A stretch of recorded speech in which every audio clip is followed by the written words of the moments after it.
말씀을 드렸었고, 오늘 그 내용뿐만 아니라 약간의 40분이라는 시간이 주어졌기 때문에 마이크로바이옴, 그리고 도대체 이 마이크로바이옴이 왜 중요한지, 그러면 그것보다 더해서 왜 마이크로바이옴의 데이터베이스가 중요한지, 이 데이터베이스가 오늘 여기 계신 분들이 아마 1세 말고 2세 분들도 많다고 저는 들었거든요. 앞으로의 세상이 어떻게 변해갈 것인지 이런 것들에 대해서 조금 설명할 수 있는 기회 갖도록 하겠습니다. 예, 발표 시작하겠습니다. 저희 회사 소개 오늘 처음 들으신 분도 아주 몇 분은 계시다고 들었어요. 그래서 간략하게만 소개하고 넘어가겠습니다. 저희 회사는 HEM 파마라는 회사이고요. 안타깝게도 저는 아메이 직원도 아니고 저는 ABO도 아닙니다. 저는 아직 그냥 과학자일 뿐이고요. 과학자이자 현재는 회사의 대표이사이고요. 그래서 저희 회사는 저하고 여기 위렐름 홀자펠 교수님이 같이 창업한 회사입니다. 위렐름 홀자펠 교수님 설명하려면 너무 할 이야기가 많지만 가장 간단하게 설명할 수 있는 거는 여러분들 잘 아시는 이 유산균이라고 하는 속을 구글의 위키피디아 들어가서 보시면은 그 속의 분류의 첫 번째가 홀자펠리아 속이라고 되어 있을 정도로 자신의 이름이 미생물도 속이 있고 스피시스가 있고 뭐 제 오늘 미생물 강의로 온 거 아니니까 그 얘기는 안 하겠지만 그 속이라는 게 뭐냐면은 지 요셉이라고 있으면은 요셉이라고 하는 이름은 부모님이 지어줄 수가 있는 거죠. 그래서 홀자펠 교수님도 뭐 루코노스토 홀자펠 리 이름을 자기 이름으로 되어 있는 미생물들은 많으셨지만 이 홀자펠리아 속이라고 하는 거는 지와 같은 그런 문파라고 보시면 돼요. 하나의 문파는 자기가 어떻게 만들어낼 수가 있는 게 아니잖아요. 저 문파를 2020년에 이 미생물계가 전체 동의하는 그 동의하에 유산균이라고 하는 어마어마한 그 분류를 쪼개내면서 그 안에다가 첫 번째를 홀자펠리아 속이라고 할 정도로 홀자펠 교수님이 여러분 많이 아시죠? 프로바이오틱스라고. 이 프로바이오틱스라는 연구를 독일에서 거의 40년 전에 시작을 하셨거든요. 이 프로바이오틱스라고 하는 그 단어를 처음에 거의 만들다시피 하신 분이고요. 그럴 정도로 이 미생물계에서는 살아있는 레전드 중에 레전드세요. 이 홀자펠 교수님이 뭐 여러 번 들으셨을 테니까 사실은 한국으로 오시는 분이 전혀 아니셨고 스위스 취리 공대랑 로장 공대랑 여러 군데에서 이제 오퍼가 있으셨지만 이 한국에 저희 한동대학교 돌아가신 김용길 총장님의 초대로 선교적 사명을 가지고 딱 2년만 왔다가 스위스로 돌아가시려고 했다가 지금 17년째 발이 잡혀가지고 한국에 저하고 이제 창업까지 하시는 바람에 더욱더 작년에는 영주권까지 나오셨어요, 얼떨결에. 그래서 그럴 정도로 홀자펠 교수님이 우리나라에 이 미생물의 씨앗을 무척 많이 뿌려주셨고 이것이 모태가 되어서 뭐 저뿐만 아니라 제 후배들도 지금 여기저기 다 대학에 교수로 가 있고 제 동기도 지금 고려대 의대에 돼가지고 이제 교수로 가 있고 한데 홀자펠 교수님이 우리나라에 뿌린 미생물에 대한 씨앗이 엄청나게 크고요. 그리고 이것이 부럽지 않게 놀라시겠지만 마이크로바이옴에 있어서는 우리나라가 전 세계에서 두 번째로 큰 강국 중에 하나입니다. 미국 다음으로 우리나라가 가장 큰 마이크로바이옴의 강국이라고 할 정도로 미생물의 태동이 우리나라에서 아주 크게 시작됐습니다. 저는 홀자펠 교수님 밑에서 석박을 했고요. 원래는 경영학을 하다가 IT도 했다가 그러다가 이제 경영학이랑 생명과학 공부를 했고요. 생명과학 교수님 밑에서 석박하고 이스라엘 갔다가 한동대학교로 다시 돌아갔는데 그 홀자펠 교수님이랑 같이 한동대학교 안에서 연구를 시작을 했어요. 연구를 시작했는데 축복을 너무 많이 받아가지고 그 당시에 저희 연구실에 정부 지원 자금이 70억이 넘게 들어와 버렸어요. 너무 많은 과제들이 돼가지고 오늘 아침에 들어오다 보니까 건국대학교에 뭐 93억 지원 받았다고 막 프랜카드 걸렸잖아요. 저게 10년 전인데 저희가 75억을 받았었으니까 어마어마한 양의 과제들을 받았고 그러다 보니까 대학원생이 20명이 넘어가 버렸어요. 저희 연구실에. 근데 그 당시 저희 연구실 크기가 요 앞에 한 요만했거든요. 20명 대학원생이 여기 다 서 있기만 해도 공간이 없을 정도여가지고 이거를 도대체 어떻게 하나 하다가 학교를 돌아다니다가 빈 공간이 너무 큰 데가 있어가지고 총장님한테 가서 우리 이 공간 주십시오. 과제도 큰 거 됐는데 공간 주십시오 했더니 여기는 창업보육센터라서 창업하면 준다고 해서 얼떨결에 창업했다가 작년에 상장까지 해버렸어요, 회사가. 그래서 저하고 홀짜필 교수님이 같이 가는 길에 정말 엄청난 축복을 많이 누려왔다라고 저는 고백할 수 있을 것 같고요. 그 축복의 일환으로 저희 연구실에서 연구를 하면서 제가 석박 동안을 지나가면서 이 연구자로서 국제학회 가서 최우수상을 한 번만 받아도 가문의 영광이거든요, 사실. 근데 제가 부끄럽지만 그 상을 5년 동안 5번을 연속으로 받았어요. 그게 감사합니다. 제가 자랑하려고 하는 거 아니고요. 그래서 처음 받은 상이 2011년에 그 당시에 이제 덴마크 다니트코라고 하는 기업에서 최우수상을 받았는데 저 유럽 학회에서 아시아인이 수상한 게 제가 최초였고요. 그리고 그 다음 연도에는 여러분 365 드시는 듀퐁이라는 회사에서 주는 최우수상을 받았고 똑같은 IPC 학회에서 받았는데 제가 저 학회 최초로 2년 연속 수상을 한 사람이 됐었습니다. 근데 이게 제가 이야기를 왜 하느냐, 그 당시에 저희가 왜 이렇게 많은 상을 받았냐 하면은 2010년대 초반에는 어떤 시절이었냐면 이 마이크로바이옴이 너무 많은 질병에 관련돼 있다. 특히나 이따가 장표에도 보여드리겠지만 요즘에 우리가 이해할 수 없을 정도로 가파르게 증가하는 다가 면역 질환이라든지 대사 질환이라든지 뇌질이라든지 자폐. 제가 얼마 전에 발표하는데 어떤 리더님이 저한테 그 얘기를 하시더라고요. 우리 아이가 여기 계실지도 모르겠어요. 제가 공개하는 거 기분 나쁘시지 않으셨으면 좋겠는데 그 아이가 자폐가 있어가지고 우리나라에서 3번째로 다른 아이의 변을 캡슐로 해서 6알째 먹고 있다고 하시더라고요. 그럴 정도로 엄청나게 비싸대요. 그때 뭐 600만 원, 700만 원? 그 남의 똥 한 캡슐에 100만 원이 넘는 거. 이게 얼마나 억울한 상황이에요. 남의 똥을 100만 원을 넘게 주고 사 먹어야 돼. 그런 시대가 열렸어요. 이 마이크로바이옴이라는 것을 우리가 간과하면서 치매라든지 알츠하이머 또는 자폐 어린이가 수십만 명 중에 한 명꼴이던 게 요즘에는 진단의 방식에 따라서 2천 명 중에 한 명이 자폐라고 할 정도로 의사들이 이해할 수 없을 정도로 빠른 속도로 이런 질병들이 증가하는데 그 이면에 마이크로바이옴이 있다라는 것은 과학자들이 다 알았고 그걸 어떻게 바꿔낼까라고 하는 연구를 하던 중에 도저히 너무나도 어려워서 방금 말씀드린 대로 대부분의 회사와 과학계가 다 다른 사람의 똥을 캡슐에 넣어서 먹는 형태로 발전을 해버렸어요. 그래서 재작년에 세계 최초로 승인받은 마이크로바이옴 치료제가 세레스 테라퓨틱스라는 회사에서 만든 똥을 캡슐에 넣어서 먹는 형태의 보스트라는 약이 최초의 약일 정도로. 근데 저하고 홀짜필 교수님 생각은 달랐어요. 똥을 먹는 거 아니다라는 게 저희 생각이었어요. 이게 너무나도 당연하지만 과학자들의 세상에서는 이게 엄청난 브렉스루예요. 그래서 똥 먹지 말자. 똥 먹지 말고 우리가 이 마이크로바이옴을 바꿔내보자라는 그 좁고 어려운 연구들을 하기 때문에 과학계에서 저희한테 상을 많이 줬던 것 같아요. 불쌍해가지고 참 어려운 길 간다고 불쌍해 상을 많이 줬던 것 같고 근데 놀랍게도 저 2011년에 상을 받았던 똥 안 먹고도 마이크로바이옴을 바꾸고 싶어요 라고 했던 그 연구의 결과가 제가 5년을 연속으로 상을 받은 그 결과가 그 최초의 산물이 지금 여러분이 쓰신 마이랩이라고 하는 제품이에요. 전 세계에서 유일하게 다른 사람의 똥을 정말 웃기지만 다른 사람의 똥을 안 먹고도 내 마이크로바이옴을 조절을 할 수 있는 전 세계 유일의 제품이 아메이와 함께 출시한 이 마이랩이라고 하는 제품입니다. 그래서 감사합니다. 네.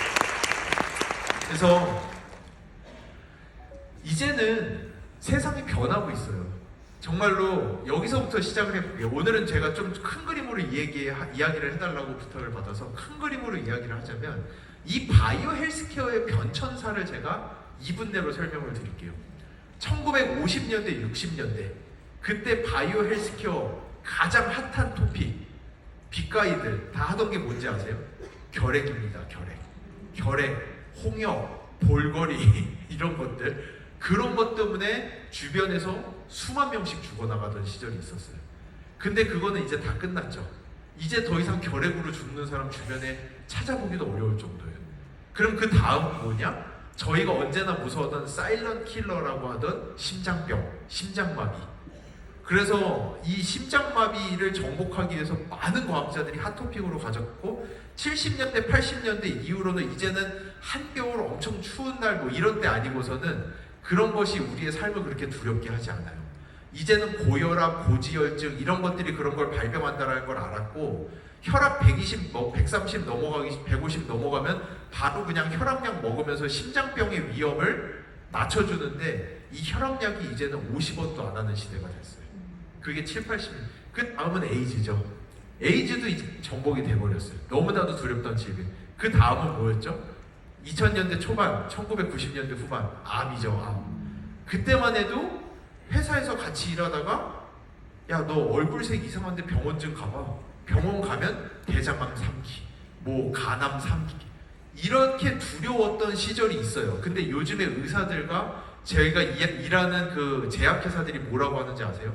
이제는 약 먹을 정도로 아픈 사람도 없는 시대가 돼버렸다라고 해요. 이제 병원 가가지고 여러분이 생각해보세요.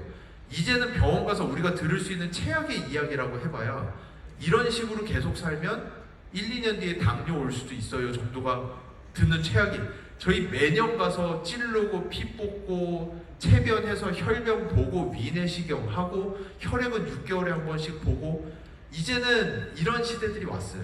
그러면 앞으로 저희가 가는 시대에서 이거는 이 경제학적 관념이랑도 너무나도 잘 어우러져 있는 부분이에요. 그러면 이 무수히 많은 돈이 그 많은 사람들이 내가 결핵만 낫게 해주면 제 모든 전 재산 다 드릴게요 해서 그 다음에 나 심장병만 안 걸리면 그 다음에 내 에이즈만 나오면 그 다음에는 내 암만 나오면 저희 아버지가 간암으로 돌아가셨는데 저희 아버지가 그때 결정을 하셨어요. 왜냐하면 그 당시에도 키트루다라고 하는 엄청난 항암제가 있기는 했던 시절이에요. 근데 그 약이 제가 아직도 기억나는 게 그게 한 번 처치하는데 1.2억인가 들어가는데 총 6회를 해야 된다라고 하더라고요. 그래서 근데 그것도 그 당시에는 그 약효가 한 5대 5였어요. 그리고 이 약효가 들으면 6개월을 더 산다라고 하더라고요, 의사가. 그래서 저희 아버지는 그거 안 쓰고 그냥 돌아가시겠다고 해서 간암으로 돌아가셨어요. 그게 무슨 의미죠? 저 6개월만 더 살게 해주면 제 전 재산 다 주고 갈 수 있습니다라고 하는 시대가 있었어요. 그 시절에서 이제는 암이 완치율이 85%가 넘어요. 여러분 아시나요? 이제는 대장암 완치율이 98%예요. 갑상선암 완치율이 104%입니다. 안 걸린 사람보다 더 오래 살아요. 이게 진짜 이런 시대고 이제는 암이 두려운 암은 몇 가지 있어요. 아직 콜드 캔서라고 해서 비소세포 폐암이라든지 난소암이라든지 몇 가지는 있지만 거기도 이제는 치료제가 많이 나오고 있어요. 그럼 이 무수히 많은 이코노미 그 제약회사들이 가지고 있던 이 엄청난 부가 어디로 내려오기 시작할까요? 이제 사람들은 나 오래 사는 거는 언제든지 할 수 있어. 근데 퀄리티 오브 라이프예요. 삶의 질이 높은 상태로 오래 살아야지만이 의미가 있다는 것을 이제는 모든 사람들이 생각하고 있고 이제는 이 삶의 질을 맞춰나가기 위한 삶의 질을 맞추기 위해서 그래서 1990년대, 2000년대부터 과학자들이 매번 하던 얘기가 예방의학이에요. 예방의학을 통해서 이 사람들을 미리미리 건강하게 유지시킴으로써 죽기 직전까지 건강해주는 것으로 이 모든 바이오 헬스케어계는 다 이전을 하고 있어요. 이 타이밍에서 이것을 가장 잘할 수 있는 데가 저는 아메이라고 생각을 했어요. 저희가 아메이랑 20년 독점 계약이라는 걸 맺을 때 사실은 제가 뭐 어수룩하다라고 여기저기서 이야기는 했지만 그 20년 계약을 맺은 큰 이유가 있어요. 일단 첫 번째, 저희가 가지고 있는 플랫폼 얘기를 했고 마이크로바이옴에 대한 비밀을 얘기를 했고 이 마이크로바이옴은 모든 사람이 다 다르다. 제가 학회에서 맨날 하던 얘기예요. 마이크로바이옴은 모든 사람이 다 다르기 때문에 그냥 유산균 하나 가지고 모두를 다 처리할 수는 없다. 평균까지는 끌고 갈 수 있지만 이 사람들에게 평균 이상의 엄청난 퀄리티 오브 라이프의 베네핏을 주기 위해서는 사람들마다 맞춤으로 들어갈 수밖에 없다. 그러려면은 변을 받아야 된다. 이 변을 받아서 분석을 하고 맞춤형으로 줬을 때 훨씬 더 좋을 것이다. 이런 얘기를 제가 학회에서 얘기하면은 모든 회사가 그 당시에는 교수였거든요. 저한테 하는 얘기는 교수님은 정말 그냥 교수 하셔야겠어요. 세상 물정 너무 모르십니다. 사람들한테 20만 원 내면서 똥 내고 4주 기다리면 맞춤형으로 해서 맞춰서 드리면 훨씬 더 좋을 거예요. 이런 식의 비즈니스를 할 수 있는 곳은 없어요라고 했을 때 유일하게 저희한테 손을 내밀었던 게 아메이기도 했었어요. 아메이만이 유일하게 사이언스가 그렇다면은 사이언스대로 해보자 라고 하면서 저희 회사에 수십만 불, 수백만 불을 투자를 결정했던 회사가 아메이였습니다. 그렇기 때문에 제가 볼 때는 아메이가 아니고서는 이런 것을 할 수 있는 곳이, 왜냐? 그만큼 이 사이언스에 대한 마인셋이 없다라는 걸 알았어요. 대부분의 회사는 3억 넣으면은 내년에 5억 뽑아야 돼요. 5억 넣으면 내년에 7억 뽑아야 돼요. 그런 마인셋으로는 여러분이 사용하시는 마이랩이라든지 마이웰네스랩이라든지 데이터베이스라든지 플랫폼이라든지 이런 거를 견뎌낼 수 있는 회사는 없다라고 생각을 했어요. 여기랑 이어서 또 한 가지, 제가 가지고 있는 꿈을 실현해내기 위해서 아메이보다 잘할 수 있는 곳이 없다라고 저는 믿었어요. 그것은 제가 좀 가면서 좀 더 설명을 드릴게요. 그래서 이 무수히 많은 고객이 이동을 하고 있고, 단순히 오래 사는 것이 아니라 건강하고 의미 있게 사는 게 훨씬 더 중요하다라는 것이 이제 과학자들과 모든 사람이 가지고 있는 생각입니다. 그러면은 과학자들이 마냥 놀고만 있었던 건 아니에요. 이렇게 의미 있게 건강하게 살기 위해서 우리도 많은 공부를 했어요. 그 공부를 어디서 했느냐? 우리 주변을 보면은 말도 안 되게 건강한 사람들이 있어요. 저희가 지금 과학기술부, 과기부에서 55억을 지원을 받아서 저희는 그 75억 받은 이후로도 수십억짜리 과제를 계속 받아왔어요. 근데 가장 최근에 받았던 게 과기부에서 지금 서울대학교 병원이랑 아산병원이랑 저희 회사랑 같이 난치병 치료제 과제를 55억짜리를 받아서 하고 있는데, 그 난치병 치료제 토픽이 뭐냐? COPD예요. 폐쇄성 폐질환.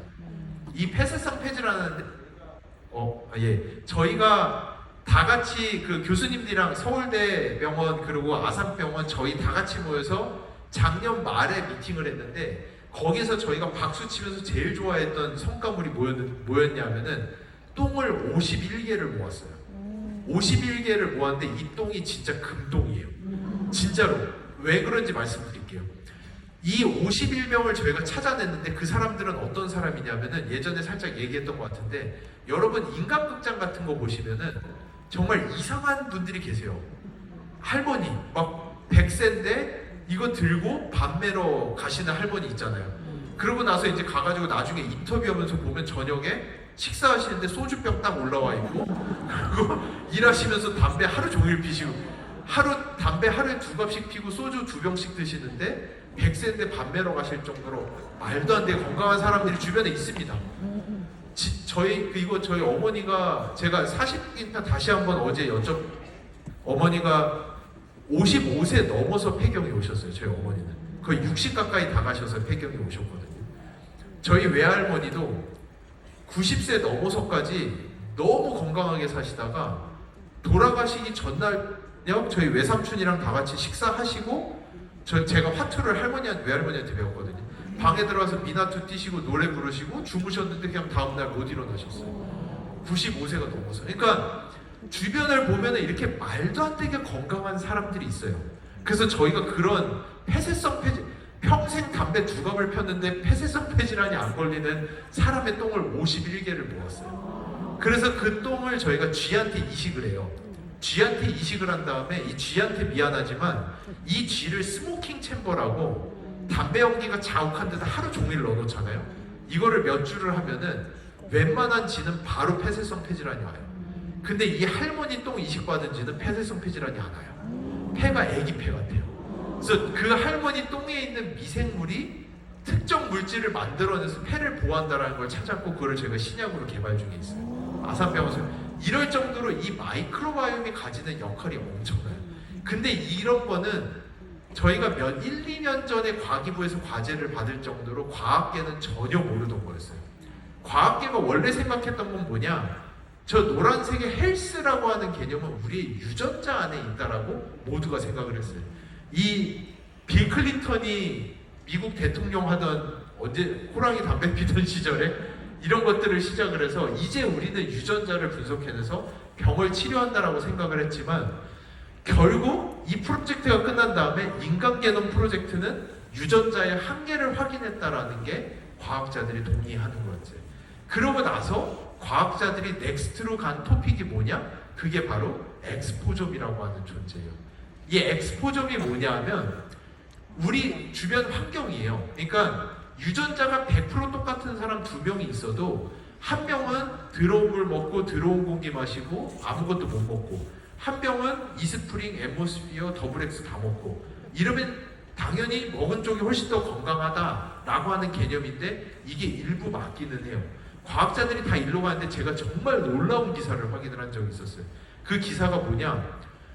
2014년에 아메이가 2014년이면은 과학계가 엑스포점에 대한 개념을 이제야 조금씩 알던 시기인데, 그때 이미 아메이가 스탠포드에다가 1000만 불을 지원을 하면서 엑스포점 연구를 했다라는 그 기사를 보면서 아메이가 우리 회사에다 수백만 불을 투자한 게 이게 처음 한 허무맹랑한 짓은 아니었구나 라는 생각을 했어요. 제가 아까 말씀드렸죠. 이런 것 어느 회사도 할 수 없는 거예요. 5억 넣으면 7억 뽑아야 돼요. 100억을 연구하겠다고 넣었는데 솔직히 말씀드리면 이 1000만 불짜리 엑스포점 연구를 통해서 아메이가 획득한 게 2가지였는데, 하나, 맞긴 맞다. 우리 주변 환경을 관리함으로써 인간이 더 건강할 수 있다는 건 맞는데 이게 다가 아니더라. 거기에서 마이크로바이옴이라고 하는 개념이 있다는 걸 아메이가 그 어떤 회사보다 먼저 알게 된 게, 엄밀히 얘기하면 전 1000만 불짜리 엑스포점 연구에서부터 시작됐다라고 저는 알고 있어요. 그래서 이거를 통해서 과학계는 아메이가 저희 회사에다 투자하고 이 마이랩이라고 하는 플랫폼을 만들어내는 이 큰 여정을 시작할 때쯤 훨씬 먼저 시작했고, 그러고 나서 과학계가 많이 봤던 것들이 뭐냐, 이런 거예요. 둘이 일란성 쌍둥이인데, 일란성 쌍둥이는 유전자가 둘이 100% 똑같아요. 근데 저 둘이 같은 집에서 같은 엄마가 해주는 밥 먹으면서 같은 물 마시면서 같이 사는데, 한 명은 초고도 비만이 되고 한 명은 마른 상태로 가요. 이거는 유전자와 엑스포점으로 설명할 수 있는 개념이 아니잖아요. 그래서 과학자들이 뭐를 하느냐? 이 둘의 똥을 쥐한테 이식을 했더니 비만인 사람 여자 똥 이식 받은 지는 비만이 되고, 마른 여자 똥 이식 받은 지는 똑같은 거 먹고 사는데 한 명은 마른 상태로 가는 거예요. 그래서 과학자들이 이제서야 사람들이 얘기하는 나는 물만 먹어도 살이 쪄요라는 게 거짓말이 아니라는 거를 이제는 인식하기 시작했어요. 우리 장 안에 어떤 미생물이 있느냐에 따라서 사람들의 약발이 달라지기 시작하고, 먹는 거에 대해서 건강에 대한 리스폰스가 완전히 달라지기 시작한다라는 거를 이 과학계가 알게 된 거죠. 그러고 나서 이 수많은 질병들이 우울증, 불안증, 자폐, 파킨슨, 염증성 장질환, 이 무수히 많은 것들이 마이크로바이옴에 의해서 조절된다는 걸 알게 됐고, 그래서 제가 아까 설명드린, 오늘 저는 바이오 컨버전이라고 하는 우리가 먹은 게 우리 혈액까지 넣어주는 것은 마이크로바이옴이다. 이거는 제가 여러 번 이야기를 했었기 때문에 오늘은 면역이라는 이야기와 이 바이오 인더스트리의 변화에 대해서 설명드리고 오늘은 마치도록 할게요. 이 바흐라고 하는 교수가 이런 현상들을 보면서 이 논문을 냈어요. 이 논문을 낸 게 제가 아까 설명드린 딱 그 내용이에요. 봐라, 우리가 50년대에 엄청나게 두려워하던 튜버클로시스, 결핵, 헤파타이티스 A, 간염, 멈스, 미스, 홍역, 볼거리, 이런 것들 때문에 우리가 엄청나게 죽어나갔었는데 이제는 그런 사람은 없다. 이제는 저 사망률은 줄줄줄줄 내려왔는데, 이 우측의 그래프를 보시면은 예전에는 우리가 겪어보지도 못한 온갖 종류의 질병이 폭발적으로 증가하기 시작하는데 대부분 자가 면역 질환, 면역계 질환들인 거예요. 이 면역계 질환 중에서도 크론병과 같은 질환들, 여러분 크론병과 염증성 장질환이 요즘에 왜 이렇게 많이 증가하는지 아세요? 폭발적으로 진짜 대장 소화기 내과 외과에서 매번 하는 얘기가 상상 초월이다. 매년 15% 이상으로 크론병과 UC 환자들이 증가하기 시작하는데, 요즘에는 그냥 옆에 쳐다보고 너 혹시 과민성 대장 증후군 있어? 라고 하면 물어보시면 10명 중에 7명 끄덕끄덕 할 거예요. 크론병이라는 거는 한 15년 전인가 윤종신이 크론병이라고 커밍아웃 했을 때 뭐 장에 미생물이 뭐라고 하니까 사람들이 다 저한테 와서 물어보던 시절이 있었어요. 야, 크론병이 뭐야? 라고 하던 시절이 있었는데 요즘에는 한 달이 건너면 크론병이 거의 다 걸려 있어요. 이게 왜 그러냐? 우리 몸의 면역세포는 가지고 있는 첫 번째 가장 큰 목적이 있어요. 그 목적이 뭐냐?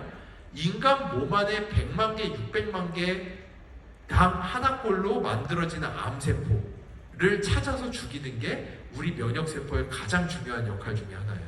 근데 정말 놀라운 게 뭐냐? 우리 몸에 새롭게 만들어지는 이 암세포랑 똑같이 생긴 세포가 우리 몸 안에 있는데, 아주 조금만 다르고 거의 똑같이 생긴 세포가 우리 몸 안에 있는데 그게 장이에요.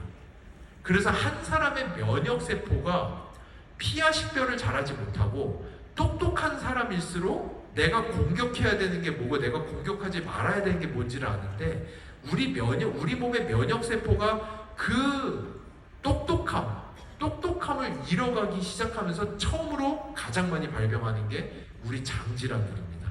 이 장질환들을 여기 이세분들이 많다고 하셔서 오늘 이 내용을 건너뛰고 뒤로 가려고 했는데 이 내용을 더 많이 해야 될 것 같아요.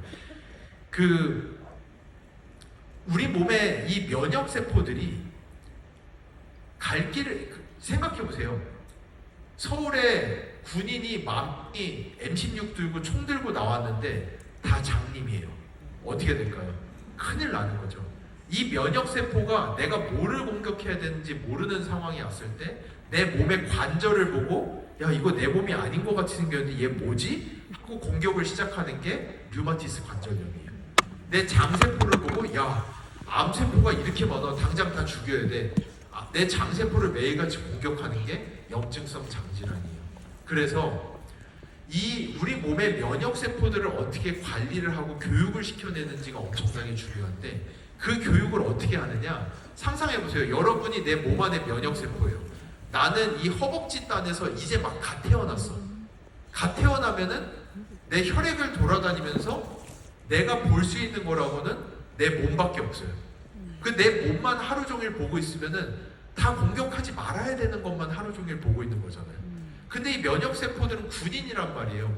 공격하라고 태어난 게 이들의 목적인 건데, 그래서 우리 몸이 뭐를 하느냐? 이 면역세포를 전부 다 우리 장으로 보내요. 우리 장이 엄청난 큰 쇼윈도예요. 그 장에 면역세포들이 다 붙어가지고 뭐를 구경하느냐? 우리가 매일같이 입으로 넣는 음식과 우리 장 속에 사는 미생물들을 보면서 아, 야, 이게 음식이야. 이런 음식 들어왔다라고 우리가 발작하면 안 돼. 이런 게 과민성 면역 반응이라든지 이런 것들이 다 여기에서 만들어지는 거예요. 근데 이 아이가 엄청나게 편식하고, 예를 들어서 6살까지 집에서 부모가 너무 애가 귀해가지고 너무 깨끗한 데서 6살까지 계속 살다가 이 애의 몸의 면역세포는 이 진먼지 진드기라는 걸 한 번도 구경해 본 적이 없는 아이의 면역세포예요. 근데 애가 6살 때 콘도 가가지고 딱 침대에 누웠는데 진먼지 진드기가 딱 나왔다. 그럼 우리 면역세포는 어떻게 하느냐? 발악을 하는 거예요. 정말 세상에서 가장 무서운 적을 만난 것처럼 이 진먼지 진드기가 내 몸에 절대 들어오지 못하게 하려고 콧물, 눈 막 쏟아내면서 기침, 그리고 이게 내 목으로 넘어올까봐 목 주변에 면역세포들이 다 붙어서 막, 이게 이제 천식이에요. 그러다 기도를 막고 숨을 못 쉬고 이런 현상들이 일어나는 거죠. 이게 과민 면역 반응이라든지 이 모든 것들이 다 이런 데서 시작되는데, 이 면역세포를 가장 똑똑하게 해줄 수 있는 게 우리의 이 장에서, 장 안에 있는 미생물을 이 면역세포들이 얼마나 구경을 많이 했느냐에 따라서 아, 살아있는데 내가 아닌 게 저런 것들이네 라는 거를 우리 면역세포가 알게 되고, 우리의 면역세포의 메모리 펑션이라고 하는 훨씬 더 똑똑해지는 과정을 겪기 때문에, 그 과정을 겪은 어린 나이의 아이들은 훨씬 더 커서도 이런 종류의 자가면역 질환과 질환이 발병하지 않는다라는 것이 요즘 학계의 거의 정설입니다. 그래서 이제는 어린 나이의 아이들에게 항생제 투여하고 이런 거 정말 어렵게 해요. 저 어릴 때만 해도 뭐 유명하다라는 병원 가면은 막 항생제 엄청 과처방해가지고 병 똑 떨어지게 하는 병원들이 있었어요. 요즘에 소아과 그렇게 하면은 맘카페에서 난리 나죠. 바로 폐업해야 돼요. 그런 식으로. 요즘에 소아과에서 어린애한테 항생제 처방하면 무조건 유산균 같이 처방해야 될 정도로 우리 마이크로바이옴이 왜 얼마나 중요한지 이젠 아는 시대가 됐어요. 그리고 그것과 더불어서 우리가 지금까지 이야기했던, 우리가 먹고 사는 게, 내가 아침에, 저도 아침마다 굿모닝 하거든요. 이 아침에 내가 먹은 것이 내 혈액까지 들어가는지는, 내가 아침에 굿모닝 했다고 굿모닝이 내 혈액을 지금 돌아다니고 있으면 저는 여기 못 왔어요. 앰뷸런스 타고 바로 병원 가야 돼요. 우리 모세혈관이 얼마나 작으냐 하면은 그런 물질들이 우리 혈액으로 바로 들어오면 저희는 다 막혀가지고 다 병원 바로 가야 되는 상황이 되거든요. 그게 아니라 내가 먹은 것은 내 장내 미생물이 어떻게 쪼개내서 약으로 만들 거냐 독으로 만들 거냐, 미생물들이 쪼갠 게 내 혈액으로 들어오기 때문에 내 장 안에 어떤 미생물이 있느냐에 따라서 얘네들이 만들어내는 대사체라고 하는 혈액으로 들어가는 물질이 결정되는 거고, 좋은 장내 미생물이 있는 사람은 좋은 대사체가 들어가면서 훨씬 더 건강할 수 있다. 그래서 저희가 저 위에 있는 회색에 있는 것처럼 똑같은 걸 먹고 살아도 누구는 반응군이 되고 누구는 비반응군이 되는, 이거는 우리 장내 미생물에 의해서 좌지우지 된다는 걸 알게 됐고, 이게 2019년의 논문일 정도로 이 과학계가 이 마이크로바이옴에 대해서 이해를 하는 것이 이렇게 미비해요. 그럼에도 불구하고 아메이가 이것보다도 몇 년 전에 저희 회사에다가 이런 논문을 보고 시작한 게 아니라, 아메이는 이런 내용들을 엑스포전부터 해서 이미 알고 있었고, 그렇기 때문에 저희 회사에 이미 2017년에 수십만 불을 투자를 해서 이런 프로젝트를 미리 시작을 했던 거예요. 저희가 하고 있는데 이런 논문들이 나오는 걸 보면서 아메이랑 저희는 야, 우리가 진짜 생각하는 게 틀린 게 아니구나 라는 거를 검증하면서 갔던, 그게 바로 여러분이 쓰시는 마이크라고 제품일 정도로 속도가 엄청나게 빠르다고 볼 수 있습니다. 그래서 이제는 이 마이크로바이옴이라고 하는 거는 더 이상 1908년에 메치니코프가 유산균 좋아요 그 한마디 때문에 100년 동안 아무것도 모르고 프로바이오틱스만 먹어왔어요. 근데 이제는 그게 아니란 걸 알아요. 이제는 유산균 몇 마리 먹는 거의 문제가 아니라 우리 장 안의 미생물들의 조화를 어떻게 만들어내는지가, 방금 말씀드린 대로 16세 이전의 아이들에게는 커서도 자가 면역 질환이 걸리지 않고 커서도 뇌질환, 대사질환이 걸리지 않는 건강한 면역세포를 교육을 시키는, 16살까지가 키예요. 그거를 해낼 수 있는 게 마이크로바이옴이고, 유산균 몇 마리 들어오는 문제가 아니라 수천 종의 미생물을 내 장에 어떻게 키워낼 것인지, 그리고 이것이 내가 20만 원이 넘는 맨셀 스펙을 사 먹었는데 그 맨셀 스펙을 우리 집에 변기가 먹을 건지 내 혈액 안으로 넣어줄 건지는 이 마이크로바이옴에 의해서 좌지우지 된다는, 그 집에 변기가 얼마나 축복을 받은 거예요. 맨셀 스펙을 매일 먹으면. 근데 내 마이크로바이옴이 그거를 받아서 혈액에 넣어주지 않으면 다 똥으로 나갈 수밖에 없다라는 게 우리 현실이라는 거를 이 과학계는 이미 알게 된 거죠. 그래서 아메이는 이 피마스라는 기술을 이용해서 실제 마이랩이라는 제품을 출시를 했고, 300명에 달하는 임상 연구를 통해서 다른 사람의 똥을 먹지 않고서도 내 장 안의 미생물의 유전적 다양성, 면역세포가 교육을 받는 미생물의 다양성, 내가 먹은 게 혈액까지 들어가는 다양성 뿐만 아니라 실제로 그러면은 얘네들이 만들어내는 포스트바이오틱스라는 물질도 증가해? 라는 포스트바이오틱스 증가 치수까지 임상으로 다 확실히 개선된다는 걸 검증하고 출시한 제품이 마이랩이라고 하는 제품입니다. 그래서 여기도 제가 요 부분이 이제 아까 얘기했던 내용이에요. 간략하게 논문으로만 설명을 하면, 제가 그냥 제 뇌피셜을 얘기한 게 아니라 이 논문에서 그 얘기를 하는 거죠. 아기 면역세포의 첫 교육이자 엄마 미생물 그리고 놓친 기회들. 아기 때 면역체계는 아주 특별한 성장 단계를 겪는데, 요 아래 보시면 아기가 접하는 미생물들은 아기 면역체계에 오랫동안 영향을 줘서 아기가 커서 걸릴 수 있는 질병의 위험도에 영향을 미친다. 이 그림으로 딱 이해하시면 돼요. 아이들이 유바이오시스 다이버스 마이크로브스, 장 안에 미생물이 풍부한 아이들, 헬시 이뮨 임프린팅, 건강한 면역이 이 아이에게 각인이 되고, 성인이 돼서도 이 아이는 대사질환, 뇌질환, 자가면역질환이 걸리지 않는 아이로 크게 되는 거고, 어렸을 때 항생제 먹고 하면서 장의 미생물을 잃어버린 opportunities missed, 그러니까 기회가 사라진 아이들은 건강하지 못한 면역체계가 몸에 각인이 되면서 성인이 된 이후에 자가면역질환, 대사질환, 뇌질환에 걸릴 위험도가 월등히 높아진다라는 게 이 논문의 결론이에요. 그래서 제가 여러분에게 말씀드립니다. 저희 회사에 지금 그 AI 자문역 하시는 분이 하버드 의대 교수님이시거든요. 그리고 저희랑 같이 하시는 분들이 미국 분들이 무척 많으세요.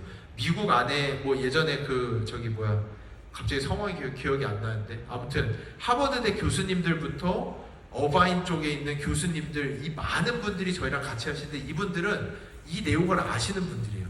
마이크로바이옴이 왜 중요한지에 대해서 아는 분들이에요. 그분들은 사드리는 건 제가 사드렸어요. 이 마일랩 제가 사드렸는데 그분들 자기 아이들 거 변 다 해가지고 드라이 아이스에서 페덱스로 보내가지고 자기 아이들 맞춤형 먹이세요. 그 드라이 아이스에서 페덱스 보내는 게 100만 원이 넘어요. 그래도 그분들은 이거를 하세요. 알기 때문에. 왜냐? 요즘 세대는 다른 사람의 똥을 먹여서라도 이 장내미생물의 다양성을 증가시켜서 우리 아이들이 커서 질병에 걸리지 않게 하는 게 미국에서는 이미 너무나도 많은 관심사인데 자기 애 남의 똥 먹이는 게 쉽나요? 절대 어렵잖아요.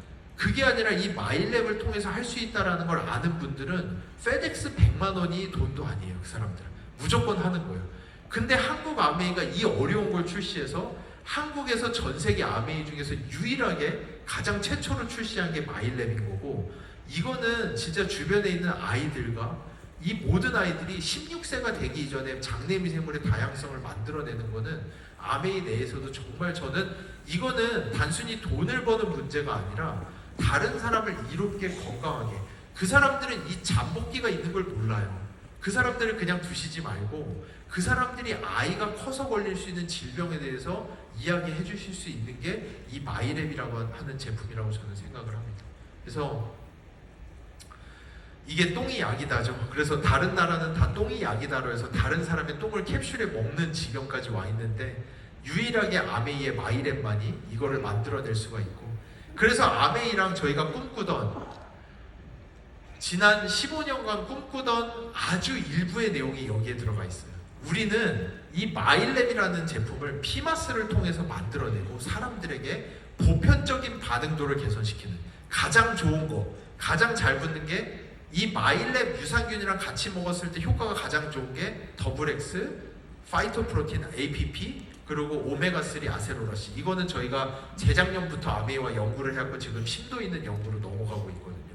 그래서 저는 아침에 저도 굿모닝을 하거든요. 굿모닝을 저는 7시 이전에 해요.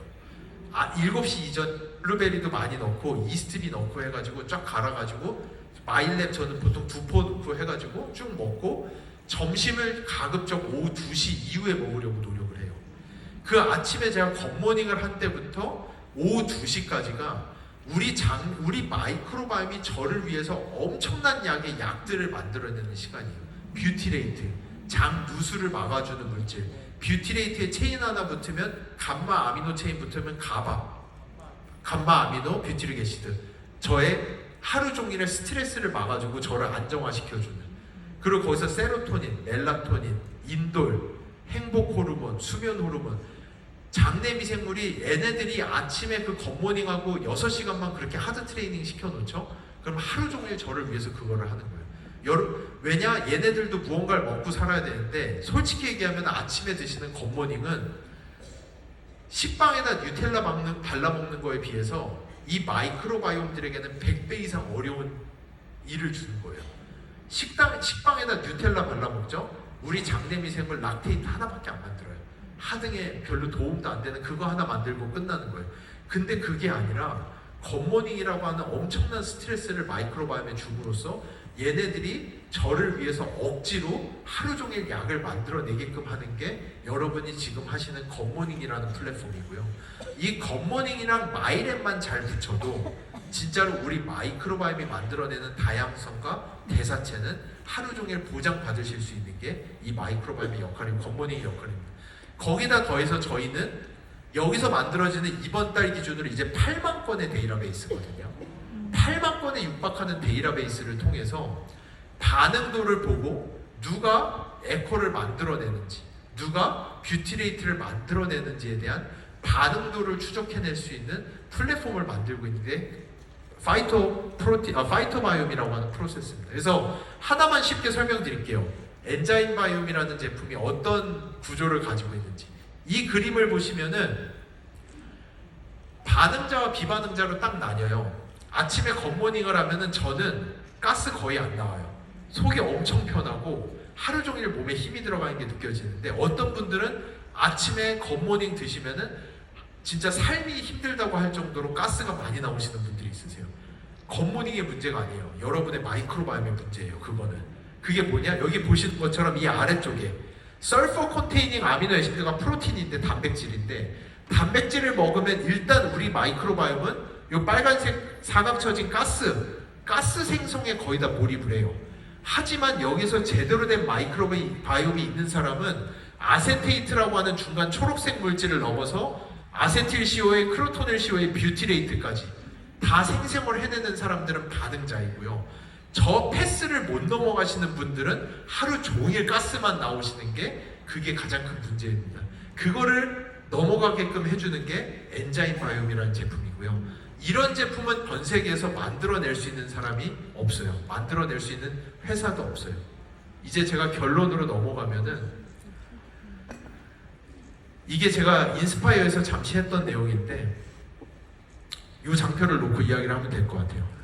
아메이는 지난 10몇 년간 이러한 마이크로바이옴의 데이터베이스 이제 9월이 되면은 여러분 9월 10월부터는 새로운 게 또 시작이 되죠. 엄청난 데이터베이스 플랫폼 제품이 하나 더 시작이 되죠.